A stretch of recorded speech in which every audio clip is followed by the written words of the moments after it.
Hello viewers, কেমন আছেন সবাই? আশা করি সবাই ভালো আছেন।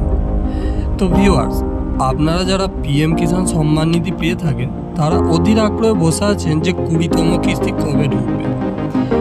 আজকে আমি আপনাদের জানাবো 20তম কিস্তি কবে আপনাদের ব্যাংক অ্যাকাউন্টে ক্রেডিট হবে এবং কোন কাজটি আপনি না করলে আপনি এই সুবিধা থেকে বঞ্চিত হতে পারেন।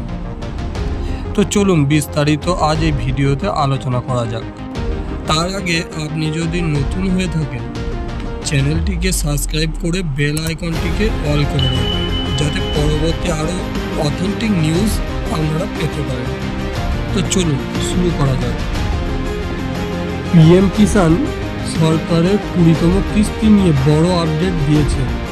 ধান রোপণের আগে অ্যাকাউন্টে টাকা আসবে। 2025 সালে জুন মাসে ফের আসছে কৃষকদের জন্য বড় খবর।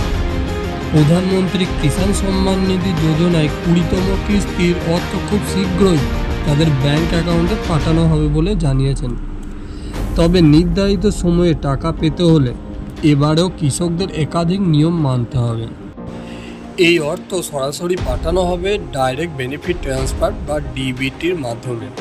তবে যারা এখনও ইকেওয়াইসি সম্পূর্ণ করেননি কিংবা আধার নম্বর ব্যাংক অ্যাকাউন্টের সঙ্গে লিঙ্ক করেননি তাদের জন্য এবার দুঃসংবাদ আসতে চলেছে। কী কী নিয়ম মানা বাধ্যতামূলক একবার দেখে নেওয়া যাক। এই সুবিধা পাওয়ার জন্য কৃষকদের অবশ্যই আধার নম্বর ব্যাংক অ্যাকাউন্টের সঙ্গে সংযুক্ত করতে হবে এবং ইকেওয়াইসি প্রক্রিয়া সম্পূর্ণ করতে হবে।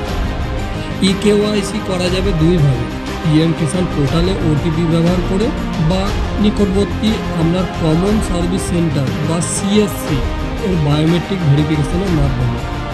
তো চলুন এবার আপনাদের জানানো যাক 20তম কিস্তির টাকা কবে আপনাদের ব্যাংকে ক্রেডিট হতে পারে।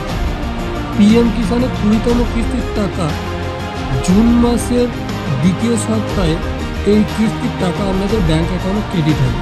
তা আপনাদের টাকা পেতে হলে কিন্তু কেওয়াইসি বাধ্যতামূলক। কেওয়াইসি যদি আপনি না করে থাকেন তা আজই আপনার কমন সার্ভিস সেন্টারে গিয়ে করিয়ে নিন, না হলে কিন্তু আপনার ব্যাংক অ্যাকাউন্টে টাকা কিন্তু ক্রেডিট হবে না। তো বন্ধুরা, এই ছিল আজকে আপনার পিএম কিষাণের আপডেট। যদি আপনার ভিডিওটা ভালো লেগে থাকে তাহলে প্রচুর পরিমাণে শেয়ার করবেন। ধন্যবাদ। দেখা হচ্ছে অন্য কোনো এক ভিডিওতে।